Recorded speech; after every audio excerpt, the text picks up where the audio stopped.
ओम शांति। अव्यक्त मुरली सार।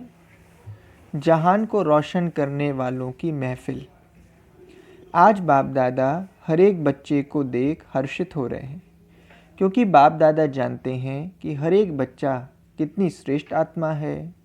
हर एक बच्चा जहान का नूर है, अर्थात नूरे जहान है। बाप दादा के भी नैनों के सितारे हैं। बच्चों को नैनों पर बिठाकर ही चलते हैं, अर्थात नैनों में समाये हुए हैं। नैनों की महिमा बहुत गाई हुई है। अगर नयन नहीं तो मानव जीवन के लिए जहान नहीं। जैसे शरीर में नयनों का महत्व है, ऐसे तुम हर एक बच्चे जहान के नूर हो। आप नूरे जहान के बिना भी जहान का कोई मूल्य नहीं। जहान के नूर अपनी इस स्थिति पर स्थित होते हैं तो जहान भी सुखमय बन जाता है, श्रेष्ठ बन जाता है।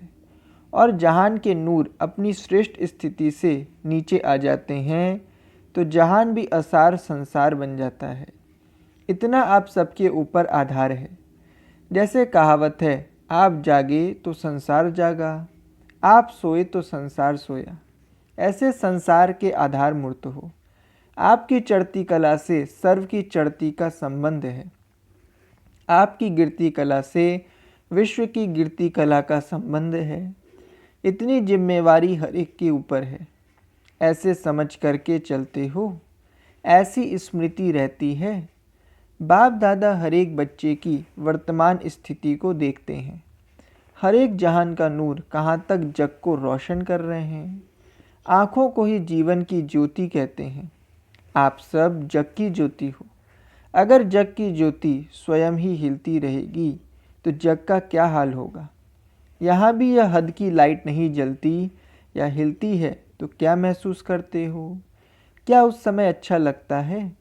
ऐसे ही अगर आप जहान की ज्योति हलचल में आती हो तो विश्व की आत्माओं का क्या हाल होता होगा। जहान के सितारे व जहान के नूर आप सबके ऊपर सबकी नज़र है।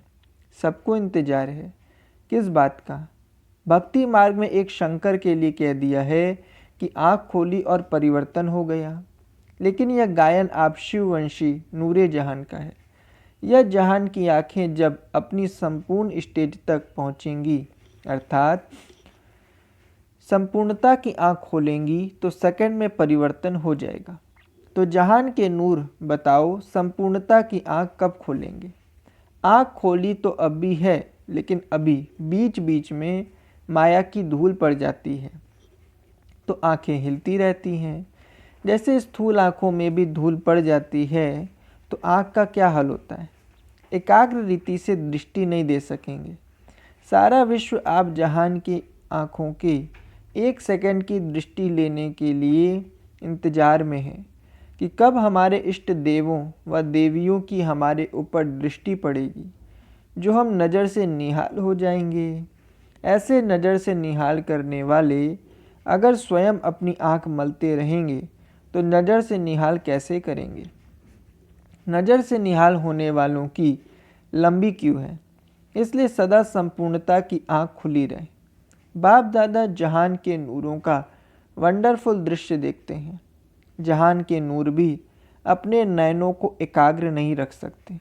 कोई निहाल करते करते हल्के से झुटके भी खा लेते हैं। अब झुटके वाले नज़र से निहाल कैसे करेंगे। संकल्पों का घुटका ही झुटका है। आपके भक्त आपको देख रहे हैं और दर्शनीय मूर्त झुटके खा रहे हैं तो भक्तों का क्या हाल होगा।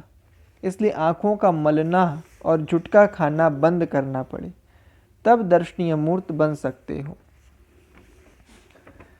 अमृत वेले जहान के नूर को बाप दादा देखते हैं कि जहान के नूर हिल रहे हैं या एकाग्र हैं। अनेक प्रकार की रूप रेखाएं देखते हैं। वह तो आप सब जानते हो ना, वर्णन भी क्या करें। बीती सो बीती। अब से अपने महत्व को जान, कर्तव्य को जान, सदा जागती ज्योत बनकर रहो। सेकंड में स्व परिवर्तन से विश्व परिवर्तन कर सकते हो। इसकी प्रैक्टिस करो। अभी अभी कर्मयोगी, अभी अभी कर्मातीत स्टेज। जैसे पुरानी दुनिया का दृष्टांत देते हैं, आपकी रचना कछुआ सेकंड में सब अंग समेट लेता है। समेटने की शक्ति रचना में भी है। आप मास्टर रचता समेटने की शक्ति के आधार से सेकंड में सर्व संकल्पों को समाकर एक संकल्प में सेकंड में स्थित हो सकते हो। चारों ओर की हलचल की परिस्थितियां हों फिर भी सेकंड में हलचल होते हुए भी अचल बन जाओ। फुल स्टॉप लगाना आता है? फुल स्टॉप लगाने में कितना समय लगता है? फुल स्टॉप लगाना इतना सहज होता है जो बच्चा भी लगा सकता है। क्वेश्चन मार्क नहीं लगा सकेगा लेकिन फुल स्टॉप लगा सकेगा। तो वर्तमान समय हलचल बढ़ने का समय, लेकिन प्रकृति की हलचल और प्रकृति पति का अचल होना। अब तो प्रकृति भी छोटे छोटे पेपर ले रही है, लेकिन फाइनल पेपर में 5 तत्वों का विकराल रूप होगा। एक तरफ प्रकृति का विकराल रूप, दूसरी तरफ पांचों ही विकारों का अंत होने के कारण अति विकराल रूप होगा। अपना लास्ट बार आजमाने वाले होंगे। तीसरी तरफ सर्व आत्माओं के भिन्न भिन्न रूप होंगे। एक तरफ तमोगुणी आत्माओं का वार, दूसरी तरफ भक्त आत्माओं की भिन्न भिन्न पुकार। चौथी तरफ क्या होगा? पुराने संस्कार।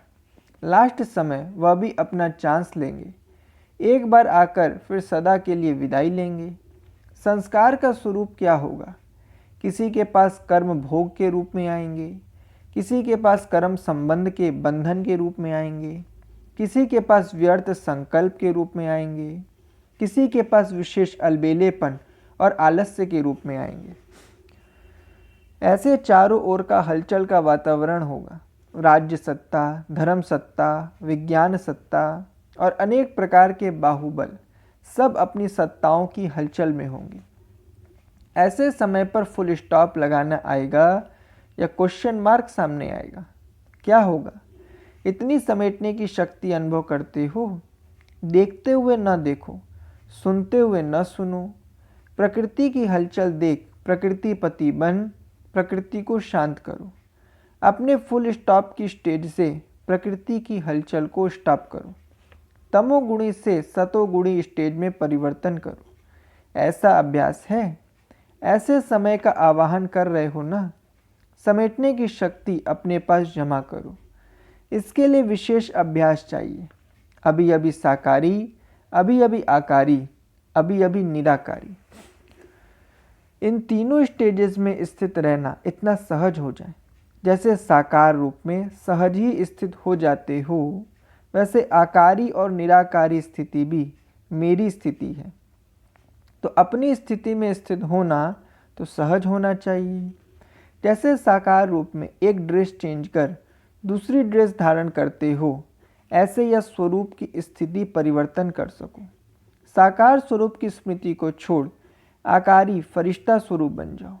तो फरिश्तेपन की ड्रेस सेकंड में धारण कर लो। ड्रेस चेंज करना नहीं आता? ऐसे अभ्यास बहुत समय से चाहिए, तब ऐसे समय पर पास हो जाएंगे। समझा? समय की गति कितनी विकराल रूप लेने वाली है। ऐसे समय के लिए एवर रेडी होना। या डेट बताएंगे तब तैयार होंगे। डेट का मालूम होने से सोल कॉन्शियस के बजाय डेट कॉन्शियस हो जाएंगे। फिर फुल पास हो नहीं सकेंगे, इसलिए डेट बताई नहीं जाएगी, लेकिन डेट स्वयं ही आप सबको टच होगी। ऐसे अनुभव करेंगे जैसे इन आँखों के आगे कोई दृश्य देखते हो तो कितना स्पष्ट दिखाई देता है। ऐसे इन एडवांस भविष्य स्पष्ट रूप में अनुभव करेंगे, लेकिन इसके लिए जहान के नूरों की आंखें सदा खुली रहें।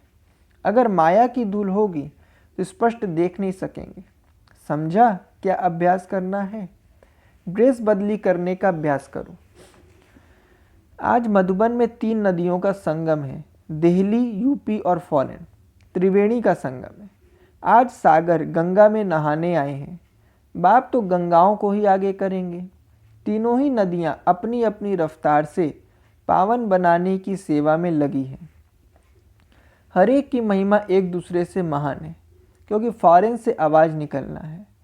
दिल्ली में राजधानी बननी है और यूपी में यादगार बनने हैं। तो तीनों का महत्व अपना अपना श्रेष्ठ हुआ ना। फॉरेन का आवाज़ अभी शुरू होने वाला है और दिल्ली की पुरानी गद्दी अभी हिलने वाली है। और यूपी के भक्त सब अपने इष्ट देवों को ढूंढ भक्ति का फल लेने के लिए तड़प रहे हैं। भक्त भी तैयार हो रहे हैं अपने इष्ट देवों से मिलने के लिए। अभी मास्टर भगवान तैयार हो जाओ तो दर्शन का पर्दा खुले। दर्शन का पर्दा है समय। अब तीनों ही अपने कार्य की वृद्धि में तीव्रता लाओ। वह आवाज़ जल्दी पहुंचावे, वह राजधानी जल्दी तैयार करें और वह भक्तों की प्यास जल्दी पूर्ण करें, तब जय जयकार हो जाएगी। समझा? तीनों नदियों को क्या करना है? फॉरेन को फौरन करना है। फॉरेन वालों ने पुरुषार्थ अच्छा किया है, गहने तो तैयार कर लिए हैं। अभी क्या करना है? अभी जेवरों के बीच हीरे लगाने हैं। हीरो तथा हीरोइन पार्ट बजाने वाले। अच्छा, यूपी क्या करेगी? जैसे यूपी में गली गली में मंदिर है, ऐसे यूपी में गली गली में सेवा केंद्र हों। तब भक्ति और ज्ञान का मुकाबला होगा। भक्ति ज्ञान के आगे नमस्कार करेगी। दिल्ली क्या करेगी? जमुना के किनारे पर अभी राजयोग महल बनेंगे, तब जमुना के किनारे पर फिर महल बनेंगे। अभी राजयोग प्लेस बनाओ, फिर पैलेस बनेंगे। फाउंडेशन तो अभी डालना है ना, अभी राजयोग भवन बनेगा। यूपी को धर्म युद्ध का खेल दिखाना चाहिए। सुनाया ना, अभी तो सिर्फ धर्म नेताएं जो ऊंची आंखें करके सामना करते थे, अभी आंखें नीचे की हैं, लेकिन अब सिर झुकाना है। अब आप लोगों की स्टेज पर आते हैं, लेकिन अपनी स्टेज पर आपको चीफ गेस्ट कर बुलावें, तब कहेंगे कि सिर झुकाया है।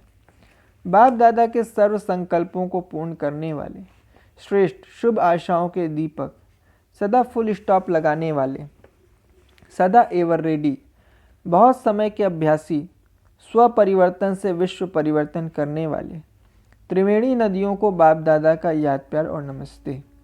बच्चों की तरफ से भी बाबा को नमस्ते। पार्टियों से, ज्ञानी तु आत्माओं का विशेष कर्तव्य है भक्ति स्थान को ज्ञान स्थान बनाना। सभी आत्माओं को यह अनुभव करा रहे हो कि सिवाय बाप की नॉलेज के और जो भी नॉलेज है वह बिना रस के है, अर्थात कोई रस नहीं है। यह अनुभव करें कि हम क्या कर रहे हैं और यह क्या पा रहे हैं। हम सुनने वाले, वो सुनाने वाले हैं। हम भटकने वाले हैं और यह पाने वाले हैं। जब ऐसा अनुभव करें तब जय जयकार हो। जितना आप सेवा के अर्थ निमित्त बनी हुई श्रेष्ठ आत्माएं सर्व अनुभवों के रस में रहेंगी, उतना वह अपने को नीरस अनुभव करेंगे। तो क्या समझते हो? अभी उनको ऐसा संकल्प आता है कि यह मक्खन खाने वाले हैं और हम सभी छाछ पीने वाले हैं। जैसे सुनाया कि गली गली में मंदिर के बजाय राजयोग केंद्र हों, अनुभव केंद्र हों। भक्ति स्थान को ज्ञान स्थान बनाना, यही ज्ञानी तु आत्माओं का विशेष कर्तव्य है। कब बनेगा ज्ञान स्थान? जब भक्ति से वैराग्य आ जाए, तब ज्ञान का बीज पड़े। ऐसा अपनी मनसा सेवा से भी वातावरण बनाओ जो ये अनुभव करें कि भक्ति से मिला कुछ नहीं। ऐसा उपराम हो जाए, तब फिर ज्ञान का बीज सहज पड़ेगा। इसके लिए कौन सा साधन अपनाना पड़े? इसके लिए जो नामी ग्रामी है, और उसमें भी जो स्नेह वाली आत्माएं हैं, एक है स्वार्थ वाली और एक है स्नेह वाली। स्नेह वाली आत्माओं को समीप लाते रहो। बार बार स्नेह मिलन के संपर्क से उनको नज़दीक लाएंगे तो उन द्वारा अनेकों का कल्याण होगा। पहले आपको थोड़ी मेहनत करनी पड़ेगी, फिर वह स्वयं ही अपना संगठन बढ़ाते जाएंगे। जैसे फॉरेन से आवाज़ निकलेगा प्रत्यक्षता का, वैसे धर्म स्थानों से यह आवाज़ निकले कि भक्ति होते भी कुछ और चाहिए। भक्ति से जो चाहना थी वह पूर्ण नहीं हो रही है। क्यों? यह क्वेश्चन उठे तो यह क्वेश्चन ही प्रत्यक्षता करेगा। जैसे अभी धर्म नेताओं में यह हलचल है कि आखिर भी धर्म में फूट क्यों होती जा रही है, टुकड़े टुकड़े क्यों होते जा रहे हैं। मन में यह उलझन तो उत्पन्न हुई है, लेकिन उस उलझन का ठिकाना मालूम पड़े। यह नहीं हुआ है। यह समझते हैं कि हमें जो करना चाहिए वह नहीं हो रहा है, लेकिन यह होना चाहिए, ऐसा नहीं उठता। भक्ति का फल क्यों नहीं मिल रहा है? भक्ति में जो होना चाहिए वह क्यों नहीं हो रहा है? जब ऐसे क्वेश्चन उठेंगे तब नज़दीक आएंगे, ढूंढेंगे। भक्तों के ऊपर तरस आता है। भक्त हैं तो भोले ना, भोलों पर तरस जरूर पड़ता है। अभी संगठित रूप में दृढ़ संकल्प रखो कि भक्तों को, भोलों को ठिकाना जरूर दिखाना है, तब नंबर 1 बन सकेंगे। विदेशी बच्चों को क्रिसमस की मुबारक। सभी किशमिश जैसे मीठे मीठे बच्चों को नए साल की नई उमंगें और नई खुशी की तरंगों से भरपूर खुशी की मुबारक हो। सारा वर्ष ऐसे सदा साथ का अनुभव करेंगे। यह क्रिसमस का दिन सदा के लिए बाप के साथ कंबाइंड रहने का वरदान लिए हुए लाया है। कंबाइंड भव, जैसे आज के दिन दो दो मिलकर डांस करते हो ना, ऐसे सारा वर्ष बाप और आप खुशी में नाचते रहेंगे। सर्व शक्तियों की पैकेट बाप दादा सौगात दे रहे हैं। मास्टर सर्वशक्तिमान बन सदा माया जीत रहने की बड़े ते बड़ी सौगात है। अच्छा वरदान, नॉलेजफुल स्थिति द्वारा परिस्थितियों को पार करने वाले अंगत समान अचल अडोल भव। स्पष्टीकरण, रावण राज्य की कोई भी परिस्थिति व व्यक्ति जरा भी संकल्प रूप में भी हिला न सके, ऐसे अचल अडोल भव के वरदानी बनो। क्योंकि कोई भी विघ्न गिराने के लिए नहीं, मजबूत बनाने के लिए आता है। नॉलेजफुल कभी पेपर को देखकर कंफ्यूज नहीं होते। माया किसी भी रूप में आ सकती है, लेकिन आप योग अग्नि जगा कर रखो, नॉलेजफुल स्थिति में रहो, सब विघ्न समाप्त हो जाएंगे और आप अचल अडोल स्थिति में स्थित रहेंगे। स्लोगन, शुद्ध संकल्प का खजाना जमा हो तो व्यर्थ संकल्पों में समय नहीं जाएगा। अच्छा, ओम शांति।